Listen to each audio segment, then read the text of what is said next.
好，各位同學大家好啊！咁咧，依家咧就講解第6個 Excel 練習嗰個嘅題解啦。好，咁今次咧主要咧就做2樣嘢啦。第一咧就係試下俾一個實際情景，咁大家用唔用到之前所學嘅唔同嘅函數啦、唔同嘅 function，咁咧就試下去解決呢一啲嘅實際問題。咁另外咧，我哋咧就會試下睇下呢個樞紐分析表嘅應用方式嘅。好啦，咁咧就今次嘅情景係啲咩咧？就話假設有班中3嘅學生咁樣佢考完試啦，咁需要揀科，咁揀科揀班啊，咁編班嘅時候咧，咁就要睇翻編班結果。咁咧依家個情景咧就假設我有105個學生啦，咁咧佢有佢嗰個嘅全年嘅平均分咁咧因着佢嘅平均分咧有翻佢嘅名次啦。咁另外啦，每個學生咧佢會有3個選項嘅，咁咧就係第一選擇、第二選擇、第三選擇，咁呢就係嗰啲班別嘅名稱啦。咁咧而每一班咧都會有個人數上限嘅，咁假設咧呢間學校咧就4班入邊，每班人數上限都係28。好啦，咁第一個咧一定揀到嘅，咁所以咧第一條式咧我哋啲G2呢條式咧佢個選項咧咁就派位咧就應該一定派到佢個第一嘅心儀嘅選項啦。咁但係之後嘅學生佢究竟點樣派法咧？其實嗰個機制係咁樣嘅。咁假設5號呢個學生咧佢想揀 B 班。咁咧個電腦咧應該就睇翻佢對上嘅人，咁即係1至4號啦，佢哋加埋嘅人揀 B 班嘅人數係咪已經超過，或者係咪已經到達佢嗰個嘅限額？如果佢已經到達限額咧，咁即係話咧佢入唔到 B 班㗎啦。咁如果佢之前嘅人揀 B 班人數係少過個限額咧，咁即係佢仲有位，佢入到 B 班啦。好啦，如此類推啦。如果佢發覺第一選項嗰個班別係已經滿咗額嘅，咁咧電腦就會幫佢睇佢第二個選項啦。咁同樣地，第二個選項咧，佢會睇翻佢對上嘅學生揀第二選項呢個班別係咪細過佢嗰個班別嘅人數限制。如果係細過嘅時候咧，咁呢一班咧就俾佢有啦。否則咧，佢就要再去褪一格，就睇佢第三選項。咁同樣道理，去到第三選項嘅時候咧，佢就會睇翻對上揀佢第三選項嗰班別嘅人數係咪細過嗰班嘅限額。如果係嘅時候咧，咁就俾佢入啦。咁否則咧就變咗 A、B， 即係佢3個選項嘅班別都入唔到咧，咁咧我哋俾個 X 佢嘅，咁即係話咧係派唔到班俾佢啦。好啦，咁所以咧，如果大家聽得明頭先嗰個嘅分班機制咧，咁我哋就可以將條式寫落去啦。因為咧我哋依家有3個選項，咁我哋有3個逐個去寫嘅，咁即係話有3個 if 噶啦。咁所以我哋咧做嘅時候咧就等於 if 啦。咁如果乜嘢咧？如果佢揀第一個 choice 嘅人係細過嗰個限額，咁我點知之前有幾人揀咧？咁其實咧，我哋就可以用呢個 can't if 去做啦。咁即係話咧，我依家個選擇咗班別嘅人數咧，咁就喺 G 減2開始先啦。咁咧，直到去到 G2，咁點解後邊嗰個唔使俾錢，前邊又俾錢咧？咁就因為咧，當你一路拖落去，去到唔同嘅人都好啦，佢哋所有人睇翻之前有邊啲人已經派到位咧，都一定由 G2 開始睇嘅。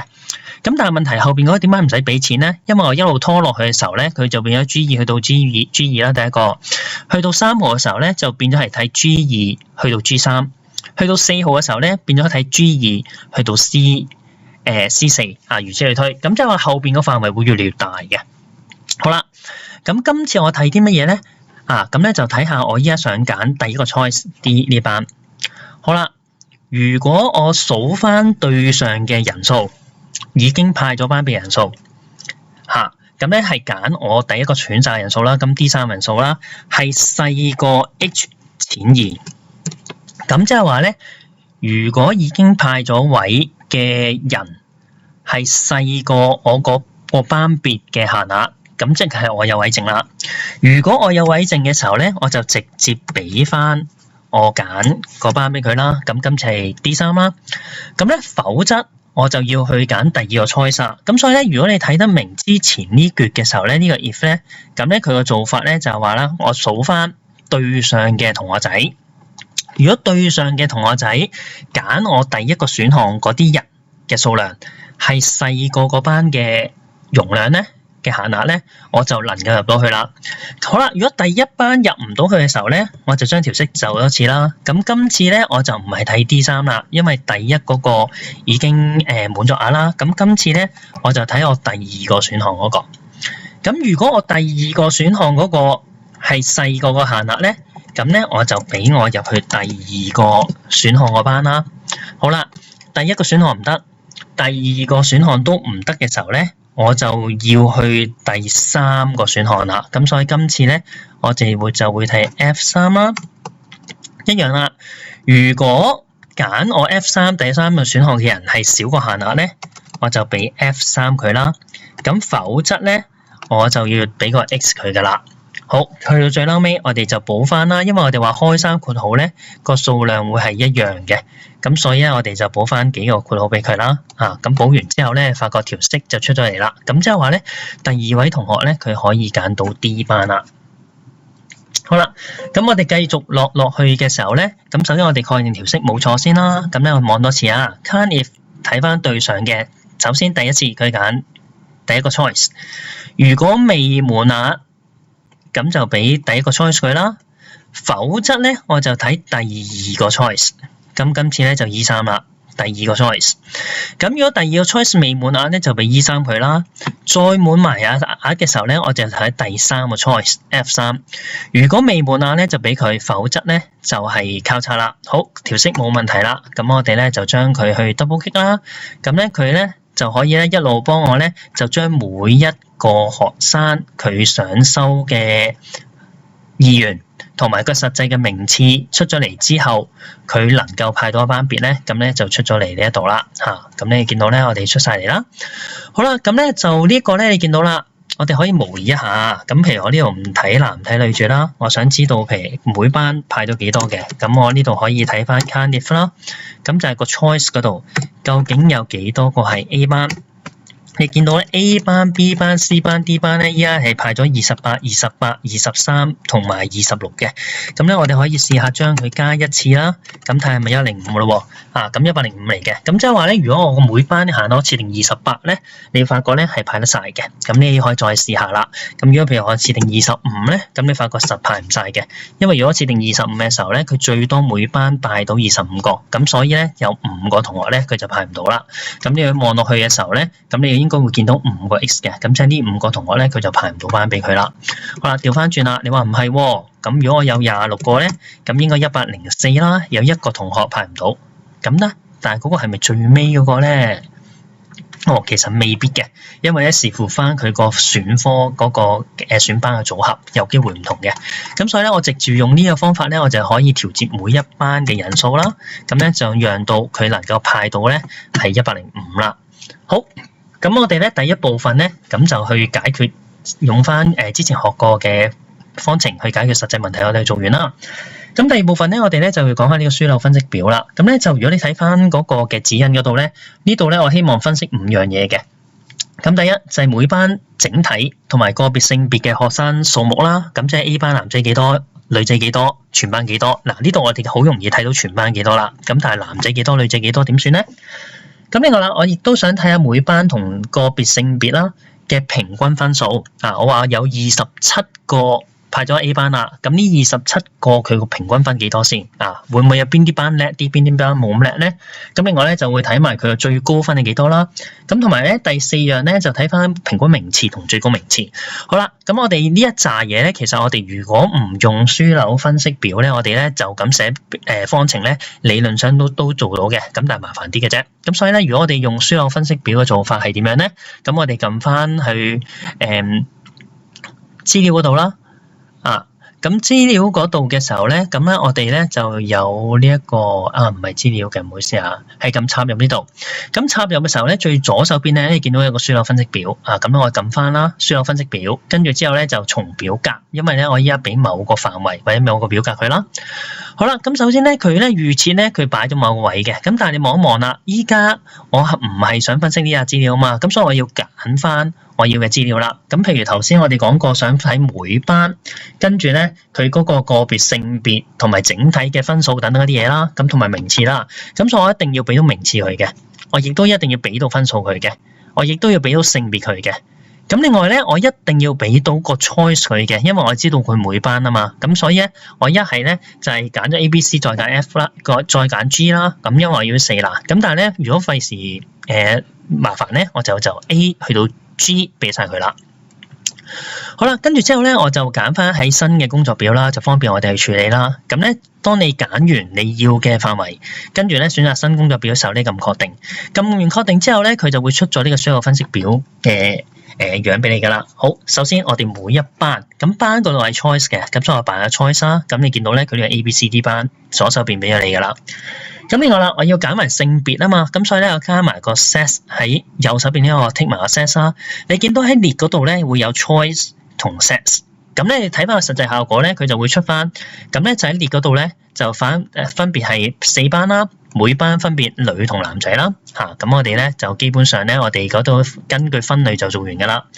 咁第一，我想知道學生數目，學生數目即係我 count 啦，咁所以咧我就將個 choice 拉落去值嗰度。將個 choice 拉落去值嗰度，拉完之後咧，咁咧我今次我想數啊嘛，咁所以佢預設佢 detect 嗰個佢用計數咧，呢個 OK 嘅，咁所以你見到啦，一望落去 A 班有27人，當中有15個女仔，12個男仔 ；B 班有27人都係，但係有14個女仔，13個男仔；C 班有24人，就11個女仔，13個男仔；D 班27人，就12個女仔，15個男仔。咁咧我哋一齊睇咗總計咧105個學生啦。好，咁咧我哋 A 就做完啦。B 我想知道平均分數喎，講分數即係 mark 啦。咁咧我哋將個 mark 拉落去個值嗰度。好啦，你見到佢預設咧係加總嚟嘅，咁但係今次咧我想係個平均分數，咁所以我就喺側邊有個向下箭嘴撳一撳啦，咁就選擇值欄位設定我設定啦。咁今次咧我話俾你聽，我唔係要加總，我要個平均數，跟住之後咧就確定，你就會見到啦。左手邊你見到啦，咁咧就 A 班個平均分有63.67分嘅，而女仔係應該叻過男仔嘅，因為女仔平均分有67，男仔平均分得59嘅啫。B 班咧你見到咧都係64點幾喎，咁 B 班整體叻過 A 班喎，咁但係咧 B 班嘅女仔咧就渣過 A 班少少啦，但係 B 班嘅男仔咧就叻過A 班少少啦，咁咧咁變咗我哋咁樣好快就會睇到嗰啲資料啦。咁第三我想睇最高分，都係分數啊嘛，咁所以我同樣地撳個 mark 之後咧，咁咧又係拖落去值嗰度。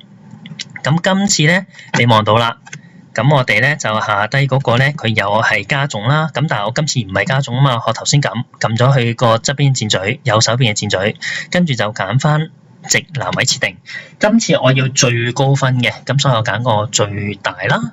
揀完最大之後咧就確定，咁你見到咧，原來咧 A 班最高分86點幾嘅 ，B 班最高分得84點幾嘅啫，咁如此類推啦。好，跟住我哋再落去啦，咁我哋要名次，平均名次啊嘛，名次係個 rank 嚟嘅，咁所以咧我哋咧就可以喺上高揀個 rank 啦，一樣拖落去下低個值嗰度，咁同頭先一樣啦，佢預設係加總嘅。我哋就選擇翻佢，跟住咧，今次我哋要平均名次，就揀翻平均值。好啦，去到最後啦，就係最高名次一樣啦。咁名次嚟噶嘛，咁名次嘅時候咧，又係 rank，又係撳完之後咧就拖落去，咁咧就值嗰度啦。咁去完值嗰度嘅時候咧，一樣我哋就選擇翻右手邊個向下箭嘴，跟住揀翻最大。最底嗰個值欄位設定，咁今次咧我要最高名次，一樣揀最大咁揀完之後咧，我哋確定好啦。咁所以咧，我哋揀完晒呢紮嘢嘅時候咧，你見到個需要分析表咧，就即刻做咗個總結性嘅表格俾我哋咁咧就分別係每一班佢嗰個有幾多人次啦，跟住佢個平均分幾多，最大嘅分數幾多，佢平均嘅名次係幾多，同埋最高名次係幾多咁我哋最高名次咧，唔好意思啦，咁即係話唔係揾最大喎，咁我哋咧就叻啲唔叻啲嗰個咧，我哋應該係揾最細嘅今次咁即係話咧第一名嗰個咧就喺 A 班嗰度啦，而第二名嗰個咧竟然喺 D 班嗰度喎，咁第三、第四名唔知第三名都係 D 班。咁第四名就唔知喺邊度啦，但係第五名咧就係 B 班，第六名係 B 班，如此類推啦。咁所以咧，我哋個樞紐分析表咧，就係話將我哋俾啲數據佢啦，跟住我哋選擇翻我哋唔同嘅列、唔同嘅欄，我哋顯示啲乜嘢資料。咁同埋咧，我哋係個值嗰度咧，就係佢顯示嗰樣資料嘅乜嘢嘅方式啦，例如係最大、最細、平均等等嗰啲啦。好，咁我哋咧呢一個嘅工作，Excel 06呢個嘅解說咧就去到呢度啦。好，大家加油啊！